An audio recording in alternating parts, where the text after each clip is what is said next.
All right, welcome to our War Media Bears recap for Week 15. The Bears are narrowly defeated by the best team in the NFL, the Eagles, on Sunday by a score of 25-20. I am Saul Rodriguez. I am joined by the boss man, Kyle Means, who was at the game on Sunday. I wasn't able to go there, as if you can't tell by the way I sound. I'm still fighting a bug. But Kyle, what were your immediate thoughts on the game? How was it?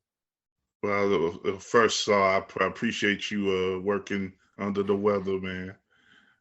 Even though he wasn't at the game, he still was doing stuff yesterday. So, Saul is always on the job. But the game was pretty interesting game yesterday. Just starting off with the weather, man, it's hard to Mm-hmm. ignore that, and how chilly it was and windy down by the lake. It was a pretty classic December playoff, not playoff, but NFL uh type of atmosphere here in Chicago. And I guess it didn't really affect either team either way, but the Bears seem to have been energized and really, especially on defense, and they were in a mind state to play from the beginning of the game. I think them being able to play the Eagles to a 0-0 score after the first quarter was really key, and it allowed them to have a competitive game overall, even though there was still a lot of issues on their side in regards to injuries and certain execution on the offense, a couple of issues on special teams. But I really like the defensive effort throughout the game on most of the levels, and being able to force multiple turnovers out that Philly offense, and multiple interceptions out of Jalen Hurts, and that great strip by Mike Pennell that Kyler Gordon recovered in the second half. Like they did some impressive things, and we got to see, of course, uh, more great play from Justin Fields. A highlight reel scramble and run that looked like it was a touchdown at the time, but only got them up to the 9. But in another sign of improvement for the team, they were able to score, to finish that drive with a touchdown. There was another drive or two that they may have lost points on that they didn't finish, but they, finished well with 3 drives on the day, got that 20 points. Another missed extra point from Cairo Santos. He says he's working on it. I think he may have to worry about his job security in all season. There's no reason at this to get rid of him right now, but hopefully he can work whatever he needs to work on. He can do soon, so that maybe he can be more secure in the off season. But it's looking rough for him right now. But like I said, overall, speaking right quick of special teams, I really like Trenton Gill. Had a pretty good game. He's had a good season, a rookie punter, overall. But I think he had a really good game. Really did, place Philly in some bad situations down in their own field. Now, the unfortunate thing is that their offense is so dope. Yeah. They were still able to, uh, score on the Bears, advance on the Bears, even with some long drives, and do it efficiently. I think the best example of that was when the Bears punted in Philly's territory around the 35-yard line. They didn't trust Cairo Santos to make a field goal attempt there. They kick it.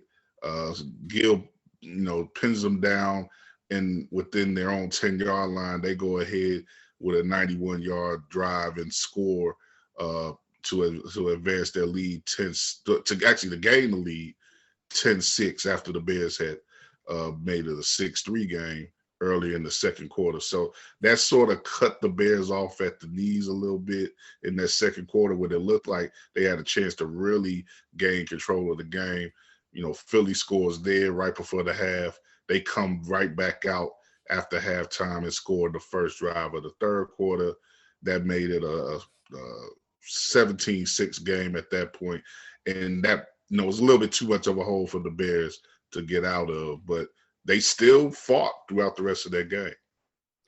Yeah, no, that's what I liked about that game, and we talked about it before we came on. Is just as much as a loss right now benefits the Bears, it's good to see them compete. Like the way they did, and against the best team in the NFL. Record wise, whatever you want to call it.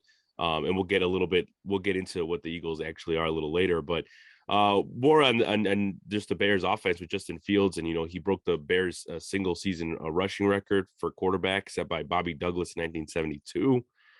He did have a little bit of a hamstring. It looked like a hamstring injury, I should say, like, later on in the game. And then you actually tweeted out saying the fans were chanting for the Bears to take him out of the game. Well, I don't think I said that exactly. I may have said that. My fault. Yeah, I might have alluded that the fans. Yeah. There wasn't specifically any chance or anything, but I think people. I don't know. I'm guessing that there may be a certain worry about putting him out there, especially at that particular point when he came out with what looked to be a leg injury. Fortunately, we find out later that it was just cramps. And he said after Fields said himself after the game, it was a matter of him not taking a IV drip that he normally takes before games. That kind of led to the cramping late in the game. Yeah, I would say just to finish the point. Worried about him. Of course, you worry about him behind the line.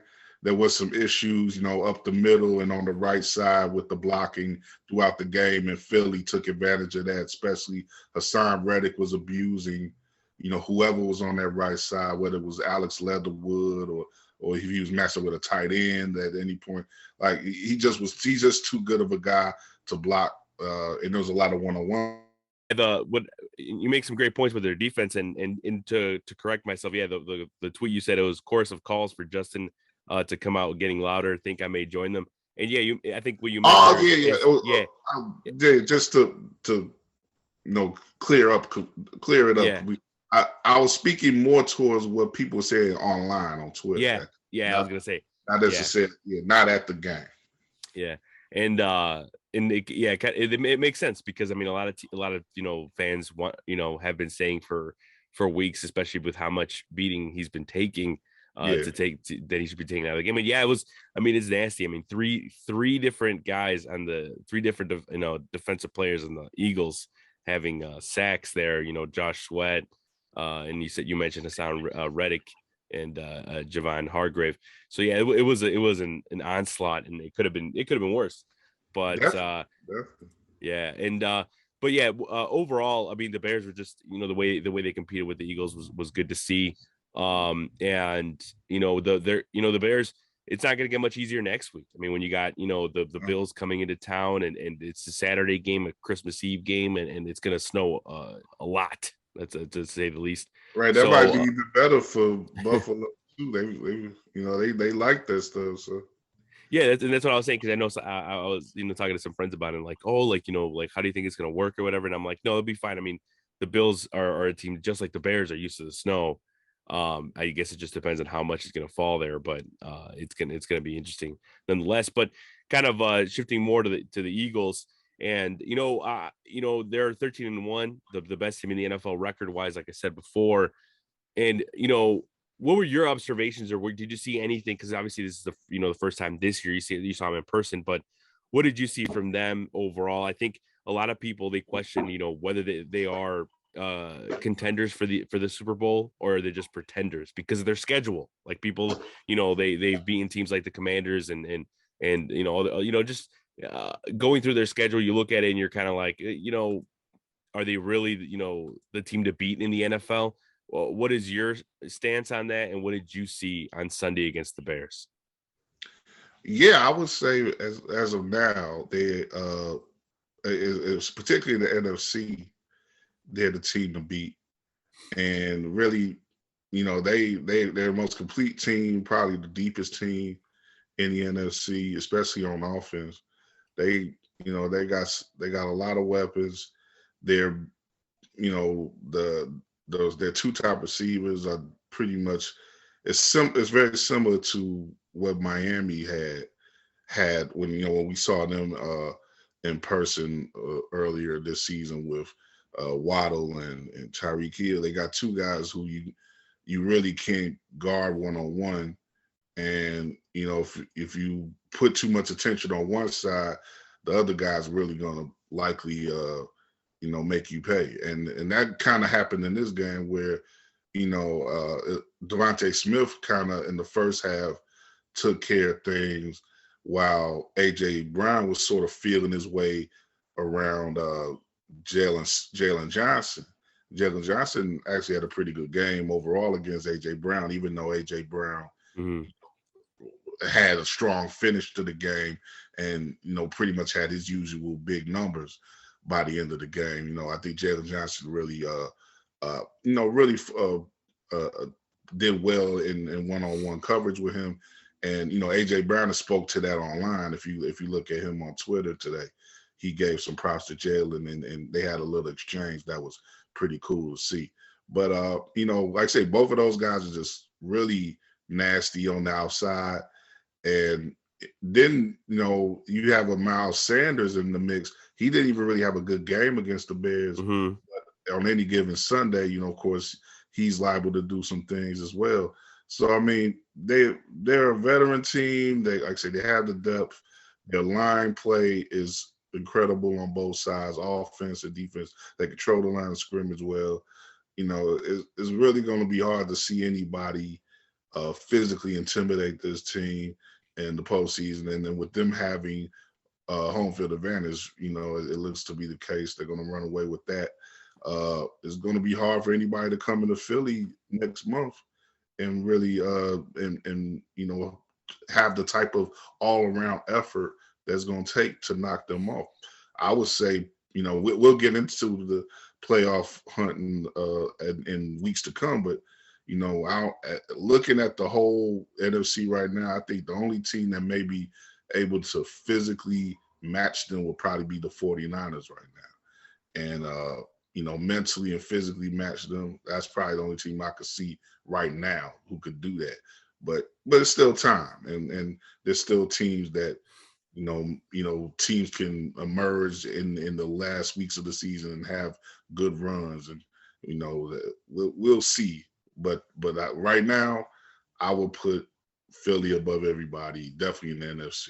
You're right, and I think, look, when you do look at the schedule, you do, because that's what people have been talking about. Oh, like the teams I've been facing, and blah blah blah. But when you really look at the roster, it's hard to, as you mentioned, all the guys they have, all the weapons they have. It's hard to doubt them, right? Because as you said, Miles Sanders didn't have a great game against the Bears. I was really surprised by that for sure, especially with the Bears' run defense.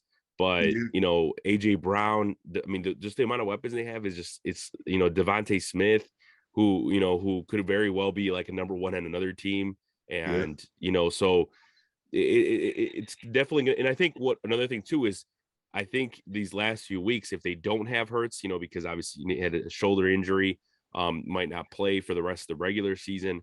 Yeah. I think it'll be. It sounds weird, but it might be a good thing for the team, because it might show them. It might give them a little bit of an extra jolt for them going into the playoffs, because they know they're going to be there. So it might be a little bit of adversity for them going into the, regardless of what you think of the schedule and whatnot. But using them to kind of transition, you said, to the playoff push that we're going to be talking about here for the rest of the league, kind of breaking down the each conference and what the playoffs look like. In the NFC, for example, you got the number one seed Philadelphia Eagles still at 13-1. The second seed Minnesota Vikings, who are 11-3.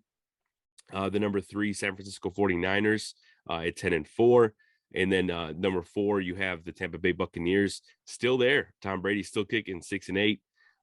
Despite that record, they're still in the playoff hunt. Then you have the Cowboys at 10-4.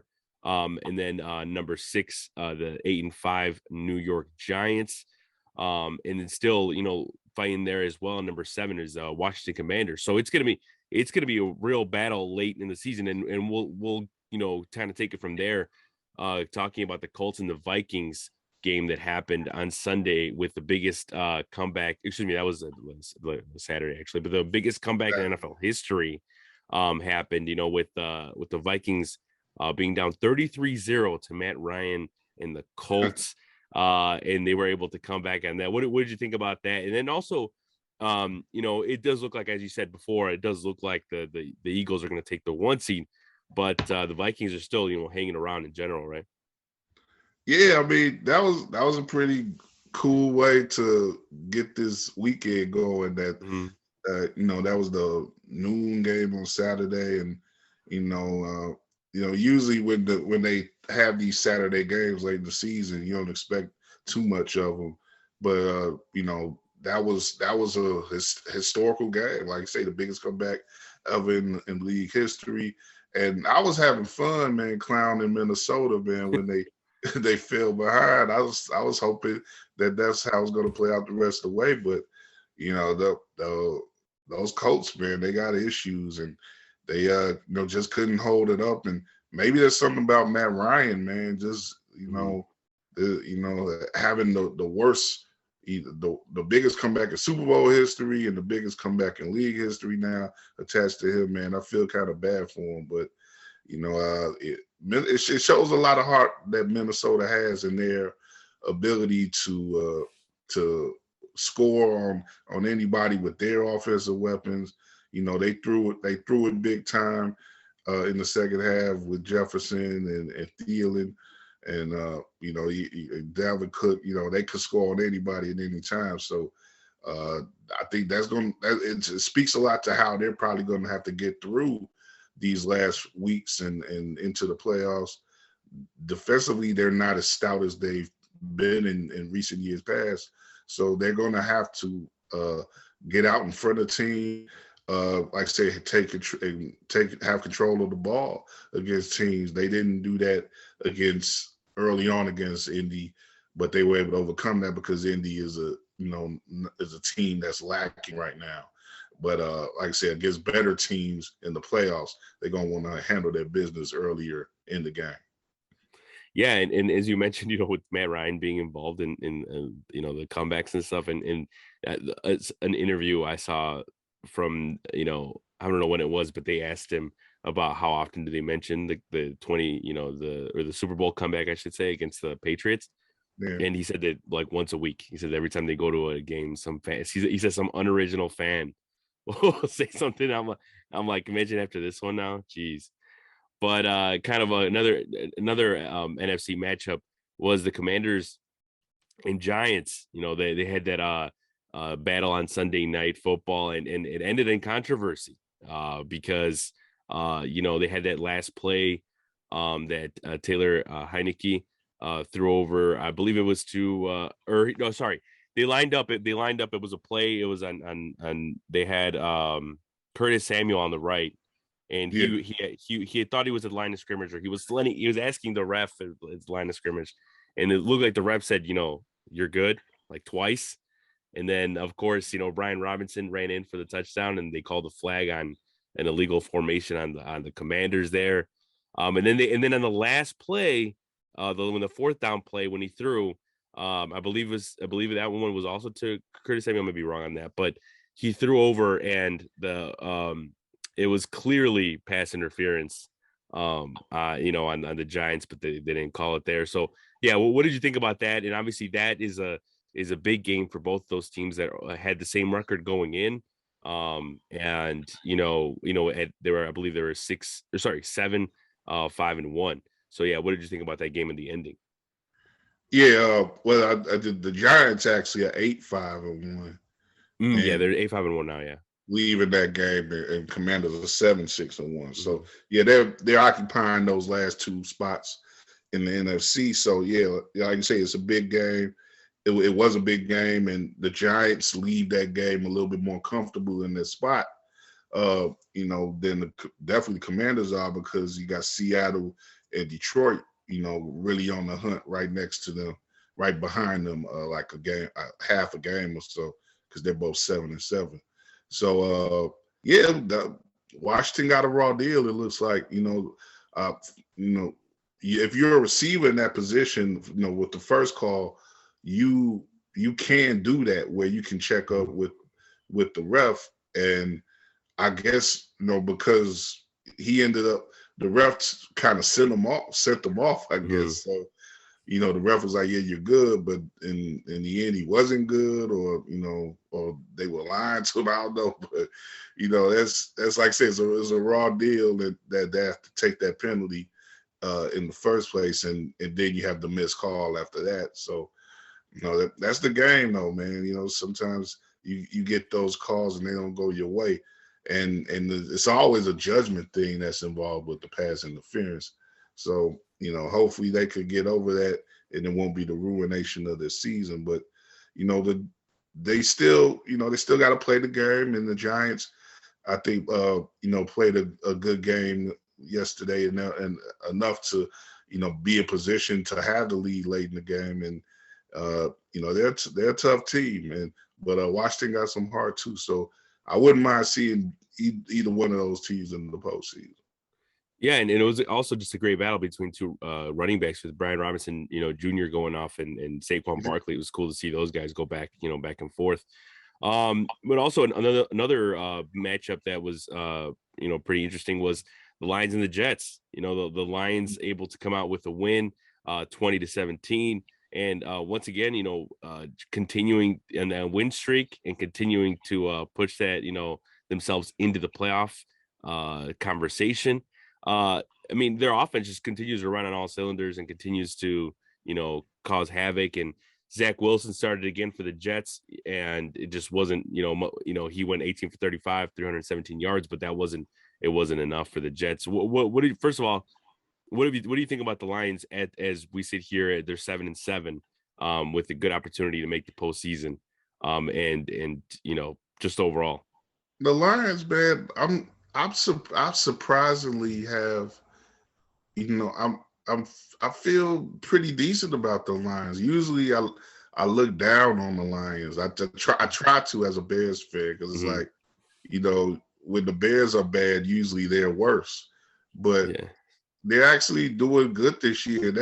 They're a team really that should have like 9 wins at this point already. Like Mm-hmm. they started the season 1-6, and they've gone off on this run since, and they've got themselves on the edge of the playoff hunt. But if they just played a little bit better in those first 2 months, they would be firmly in the playoff hunt. And they and I would, this is not going to be the case. They're not going to skip over Minnesota, but I would rather see Detroit. If you ask me to just pick one of those teams to be in the playoffs, I think I would pick Detroit over Minnesota right now, because Detroit is playing. They've improved over the course of the season. They're playing their best ball at the right time, and offensively, they got just about as many things to offer as Minnesota does. Even nobody can match Justin Jefferson, but just Detroit, their whole underdog existence, the rarity of success that they have, especially playoff success. I'm kind of rooting for them to get into the playoffs, even if it means they may have to undress the Bears in a couple weeks when the Bears go up to Detroit. But that'll be an interesting game. We'll see how that goes. But they're in an interesting position. They have a chance. I could easily see them going 10-7, and being at least in position to have one of those like last wild card spots. Yeah, I believe all three teams that they're playing to end the season are all under 500. And I think I saw like their highest winning percentage is against the Bears. I think it's like 70%. Or sorry, their Win probability. win probability. There you go. Yeah, win probability at 70% against the Bears. So yeah, I mean I think that's for sure a loss for the Bears there. And yeah, you're right. They could definitely finish 10-7, and they are really exciting. I mean, the weapons they have with Swift, Amon-Ra, St. Brown, and just all over the place, like Goff, a lot of people thought, oh, he's getting sent to Detroit. He's going to be, he's banished. Like he's, going to be forgotten. And no, he's like, nope, definitely not. He's He's making his. shown, like I say, some heart, some Mm-hmm. fortitude, and a lot of people written him off, and I Mm-hmm. think the same could be said for Dan Campbell as coach. Like, a lot of people looked at him as like, oh, he's this meathead dude, and Mm-hmm. who is he really as a coach? And then I think with the early results from this year, this was like, oh well, maybe he's not going to be that guy after all. But the team is showing a response to him that is allowing them to compete. And I guess in a case like that, you sort of take on the identity of your coach, and makes you gives you that galvanizing force.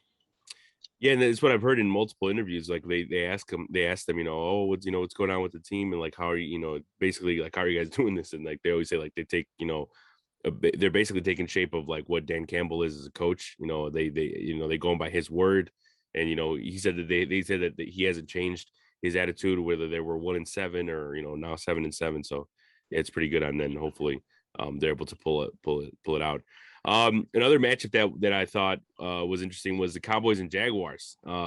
Cowboys had a chance to clinch their playoff spot there, and they're going to be there, I think, regardless. That they said 10-4. But and I believe actually now that I think about it, they might have now, yeah, they clinched. They do have a clinched playoff berth, but I think they could have done it with a win there. I think some other things happened for them to clinch it.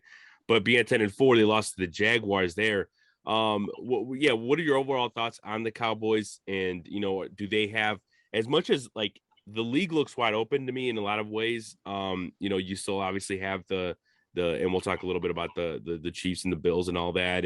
But like, do you still see the Cowboys as a threat in the NFC, or is that just one of those things where it's the Eagles and everyone else? Well, yeah, I'm going back to what I said a little earlier. I overall, I guess I would say it's the Eagles and everybody else, but we do have this game coming up this Saturday, this weekend, between those two teams. Fortunately, there won't be there won't be any division intrigue involved with that game now, because the Eagles are so far ahead of the Cowboys, but the Cowboys still have a chance to make a statement. And I think they will want to, especially after losing to Jacksonville this Sunday. So I they have some things going for them, but they're inconsistent. And the whole thing with we've seen for the past 2 decades of Cowboys football is they can have some really good regular season teams, but they just always seem to collapse towards the end of the season. It's just a regular thing, no matter who their coach is, no matter who's at quarterback, who their skilled guys are. They seem to do this in multiple iterations. So, I don't have too much confidence in them until they, perform like one of those old Cowboys teams that I grew up with, or, even before that. They got to show me something. And Dax definitely has to show a lot of people something, I think, in the wake of the turnovers that came against Jacksonville. That very last one wasn't necessarily all on him, but he's got to show something, because he's getting paid, and he's in the mix every week when it comes to the big storylines. And people want to see him perform like Jalen Hurts is performing, and like others are performing. The top quarterbacks are performing in the league. He's not given exactly that, especially in the stat of the 12 interceptions since he's come back from injury. That's being repeated all over now across the league. That's leading the league in that interceptions in that time. So he's not in a great spot right now. And the Cowboys, I think, if they want to have their heads up high, like you said, they're going to make the playoffs. But if they want to have their heads up high going into the postseason, they want to start, turning things around this week, I think, against Philly. But now shifting our focus to the AFC playoff picture, you have the usual suspects at the top. The Bills are the first seed right now. They're tied with the Chiefs, but right now the Bills are 11-3, and the Chiefs are also 11-3. Then you have the Bengals at 10-4, the Titans at 7-7. In the fourth seed, number 5, you have the Ravens at 9-5, still missing Lamar Jackson. Los Angeles Chargers at number 6 at 8-6, and the Dolphins hanging around at 8-6 as well. What I wanted to ask you, Kyle, is like I said, the usual teams up top, but you have the Bengals. Obviously, still there. Do you still see them as able to make it back to the Super Bowl, or is it one of those things where we're going to see the Chiefs and the Bills battle it out again in the AFC Championship? Yeah, I wouldn't say that it's locked up between Mm-hmm. those two teams at all because you know, for one, the Bengals just seem to play their best ball against Kansas City, and they've been playing good ball overall Mm-hmm. in recent weeks.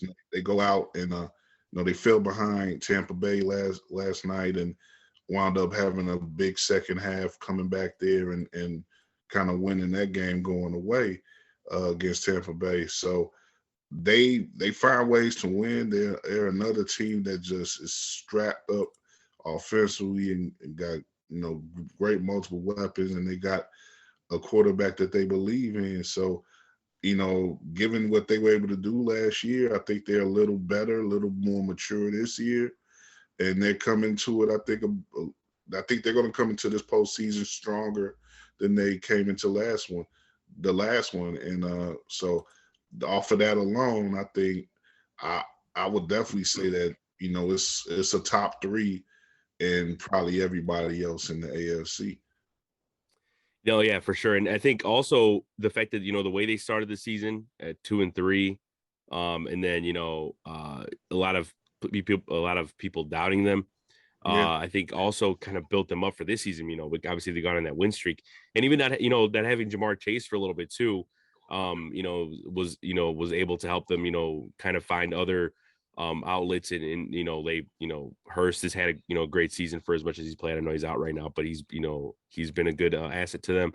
So yeah, I think if anything, they might be better built this season than they were last year to kind of make that trip to the Super Bowl. But as much as it would be cool to see the Bengals battle it out again, we do know how great those Bills and Chiefs battles are. So uh I think it's a win-win either way. Definitely. But I think that's a good place to wrap things for this week's Bears recap. And we're going to continue to talk about playoff push every week now on here. So we'll talk a little bit of Bears, and then we'll shift over to the playoff picture every week. And hopefully everyone enjoys that. And for Saul Rodriguez, the boss man, Kyle Means, I hope everyone enjoys the holiday and enjoy the week.